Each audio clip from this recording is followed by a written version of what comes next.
জয় শ্রী বিষ্ণু। ওম নমঃ ভগবতে বাসুদেবায়। আজ পবিত্র উৎপন্না একাদশী। আজকের দিনে শ্রীহরির শরীর থেকে উৎপন্ন হয়েছিলেন দেবী একাদশী। আজকের এই একাদশী তাই উৎপন্না একাদশী নামে খ্যাত। এই একাদশী পালনে মানুষের মুক্তি ঘটে। আজ এই বিশেষ দিনে ব্রত পালন করে যারা ব্রতকথা পাঠ বা শ্রবণ করেন তাদের সমস্ত মনোবাসনা পূর্ণ হয় এবং শ্রী বিষ্ণুর কৃপায় বিষ্ণুলোক প্রাপ্ত হন। আজকের এই বিশেষ দিনে যারা ব্রত পালন করতে পারছেন না তারা একবার হলো এই সম্পূর্ণ ব্রতকথাটি পাঠ করুন। পাঠ করতেও অসমর্থ হলে আজকের এই বিশেষ দিনে শ্রীহরি বিষ্ণুর নামে একটি ঘৃতপ্রদীপ প্রজ্বলন করে সম্পূর্ণ ব্রতকথাটি শ্রবণ করুন। শ্রবণ করলেও এই একাদশীর পুণ্যফল বহুলাংশে লাভ করা যায়। সম্পূর্ণ ব্রতকথাটি শ্রবণ করুন শুধুমাত্র সনাতনী ভাবনায়।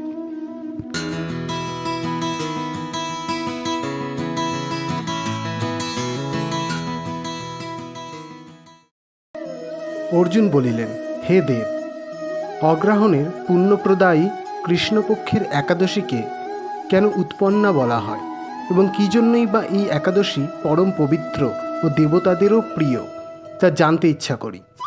আপনি কৃপা করে আমাকে তা বলুন। শ্রী ভগবান বললেন, হে পৃথাপুত্র, পূর্বে সত্যযুগে মূর নামে এক দানব ছিল। অদ্ভুত আকৃতি বিশিষ্ট এই দানবের স্বভাব ছিল অত্যন্ত কোপন। সে দেবতাদেরও ভীতিপ্রদ ছিল। যুদ্ধে দেবতাদের এমনকি স্বর্গরাজ ইন্দ্রকে পর্যন্ত পরাজিত করে স্বর্গ থেকে বিতাড়িত করেছিলেন। এইভাবে দেবতারা পৃথিবীতে বিচরণ করতে বাধ্য হয়েছিল। তখন দেবতারা মহাদেবের কাছে গিয়ে নিজেদের সমস্ত দুঃখ সবিস্তারে জানালেন। শুনে মহাদেব বললেন, হে দেবরাজ, যেখানে শরণাগত বৎসল জগন্নাথ গরুধ্বজ বিরাজ করছেন তোমরা সেখানে যাও। তিনি আশ্রিতদের পরিত্রাণকারী। তিনি নিশ্চয়ই তোমাদের মঙ্গল বিধান করবেন। দেবাদিদেবের কথা মতো দেবরাজ ইন্দ্র দেবতাদের নিয়ে ক্ষীর সমুদ্রের তীরে গমন করলেন। জলে শায়িত শ্রী বিষ্ণুকে দর্শন করে দেবতারা হাত জোর করে তার স্তব করতে লাগলেন। স্তুতির মাধ্যমে নিজ নিজ দৈন্য এবং দুঃখের কথা তারা ভগবানকে জানালেন। ইন্দ্রের কথা শুনে ভগবান নারায়ণ বললেন, হে ইন্দ্র, সেই মূঢ় দানব কীরকম, সে কেমন শক্তিশালী তা আমায় বলো। ইন্দ্র বললেন, হে ভগবান, প্রাচীনকালে ব্রহ্মবংশে তালজঙ্ঘা নামে এক অতি পরাক্রমী অসুর ছিল। তারই পুত্র সেই মূঢ় অত্যন্ত বলশালী, ভীষণ উৎকট ও দেবতাদেরও ভয় উৎপাদনকারী। সে চন্দ্রাবতী নামে এক পুরীতে বাস করে। স্বর্গ থেকে আমাদের বিতাড়িত করে তার স্বজাতি কাউকে রাজা, কাউকে অন্যান্য দিকপাল রূপে প্রতিষ্ঠিত করে এখন সে দেবলোক সম্পূর্ণ অধিকার করেছে। তার প্রবল প্রতাপে আজ আমরা পৃথিবীতে বিচরণ করছি। ইন্দ্রের কথা শুনে ভগবান দেবদ্রোহীদের প্রতি অত্যন্ত ক্রোধান্বিত হলেন। তিনি দেবতাদের সঙ্গে চন্দ্রবতী পুরীতে গেলেন। সেই দৈত্যরাজ শ্রী নারায়ণকে দর্শন করে পুনঃ পুনঃ গর্জন করতে লাগল। দেবতা ও অসুরের মধ্যে তুমুল যুদ্ধ শুরু হয়ে গেল। তখন যুদ্ধক্ষেত্রে শ্রী নারায়ণকে একা দেখে সেই দানব দাঁড়াও দাঁড়াও বলতে লাগল। শ্রী ভগবানও ক্রোধে গর্জন করে বললেন, হে দুরাচার দানব, আমার বাহুবল দেখো।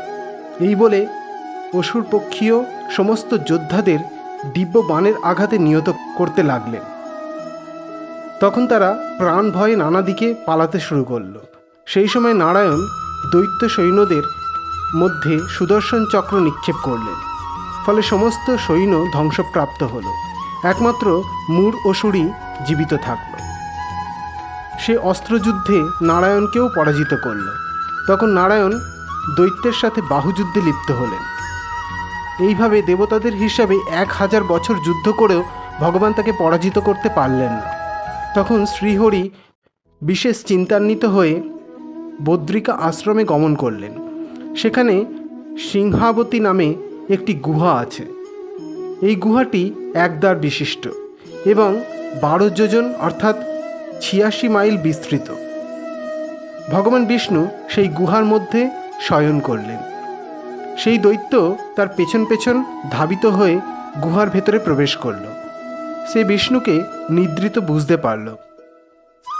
অত্যন্ত আনন্দিত হয়ে ভাবতে লাগলো, আমার সঙ্গে যুদ্ধে পরাজিত হয়ে বিষ্ণু এখানে গোপনে শুয়ে আছে, এখন আমি তাকে অবশ্যই বধ করব।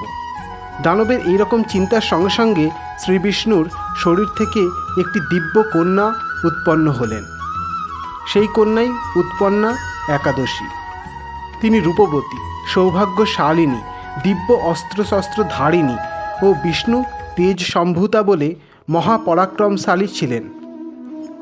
দৈত্যরাজ সেই স্ত্রীরূপিণী দেবীর সাথে তুমুল যুদ্ধে লিপ্ত হলেন। কিছুকাল যুদ্ধের পর দেবীর দিব্য তেজে অসুর ভস্মীভূত হয়ে গেল। তারপর বিষ্ণু জেগে উঠে সেই ভস্মীভূত দানবকে দেখে বিস্মিত হলেন। এক দিব্য কন্যাকে তার পাশে হাত জোর করে দাঁড়িয়ে থাকতে দেখলেন। বিষ্ণু বললেন, হে মহাপরাক্রান্তা উগ্রমূর্তি, এই মূর দানবকে কে বধ করল? যিনি একে হত্যা করেছে তিনি নিশ্চয়ই প্রশংসনীয় কর্ম করেছে। সেই কন্যা বললেন, হে প্রভু, আমি আপনার শরীর থেকে উৎপন্ন হয়েছি। আপনি যখন ঘুমিয়েছিলেন তখন এই দানব আপনাকে বধ করতে চাইছিল, তা দেখে আমি তাকে বধ করেছি। আপনাদের কৃপাতেই আমি তাকে বধ করতে পেরেছি। এই কথা শুনে ভগবান বললেন, আমার পরাশক্তি, তুমি একাদশীতে উৎপন্ন হয়েছ, তাই তোমার নাম হবে একাদশী। আমি এই ত্রিলোক দেবতা ও ঋষিদের অনেক বর প্রদান করেছি। হে ভদ্রে, তুমিও তোমার মন মতো বর প্রার্থনা করো, আমি তোমাকে তা প্রদান করব। একাদশী বললেন, হে দেবেশ, ত্রিভুবনের সর্বত্র আপনার কৃপায় সর্ববিঘ্ন নাশিনী ও সর্বদায়িনী রূপে যেন পরম পূজ্য হতে পারি, এই বিধান করুন। আপনার প্রতি ভক্তিবশত যারা শ্রদ্ধা সহকারে আমার ব্রত উপবাস করবে তাদের সর্বসিদ্ধি লাভ হবে, এই বর প্রদান করুন। বিষ্ণু বললেন, হে কল্যাণী, তাই হোক। উৎপন্না নামে প্রসিদ্ধ তোমার ব্রত পালনকারীর সমস্ত ইচ্ছা পূর্ণ হবে। তুমি তাদের সকল মনোবাসনা পূর্ণ করবে, এতে কোনো সন্দেহ নেই। তোমাকে আমার শক্তি বলে মনে করি, তাই তোমার ব্রত পালনকারী সকলে আমারই পুজো করবে। তার ফলে তারা মুক্তি লাভ করবে। তুমি হরিপ্রিয়া নামে জগতে বিখ্যাত হবে। তুমি ব্রত পালনকারীর শত্রু বিনাশ, পরম গতি দান এবং সর্বসিদ্ধি প্রদান করতে সমর্থ হবে। ভগবান বিষ্ণু এইভাবে উৎপন্ন একাদশীতে বরদান করে অন্তর্হিত হলেন। সমস্ত ব্রতকারী দিবারাত্রি ভক্তিপরায়ণ হয়ে এই উৎপন্ন একাদশীর উৎপত্তির কথা শ্রবণ কীর্তন করলে শ্রীহরির আশীর্বাদ লাভে ধন্য হবেন। জয় শ্রী বিষ্ণু। ওম নমো ভগবতে বাসুদেবায়।